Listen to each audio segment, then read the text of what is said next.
Welkom by hierdie ontleding van die doeltreffendheid van aanlyn bemarking. Ons sal ondersoek hoe digitale kanale sakestrategieë verander het.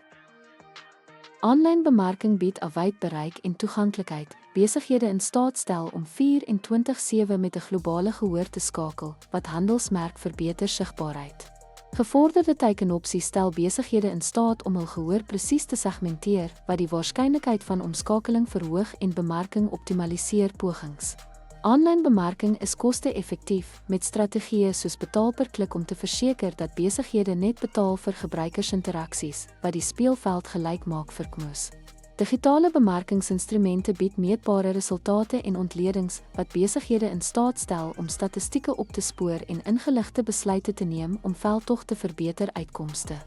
Sosiale media en inhoudbemarking bevorder direkte betrokkenheid met kliënte, bou verhoudings, die verbetering van handelsmerklojaliteit en die aanmoediging van inhouding. Aanlyn bemarking se wye reikwyte, presiese teiken, koste-doeltreffendheid en direkte betrokkenheid maak dit onontbeerlik in moderne bemarkingsstrategieë. Besighede moet egter voortdurend aanpas by die ontwikkelende digitale landskap en verbruikersgedrag om hul bemarkingseffektiwiteit te handhaaf en te verbeter.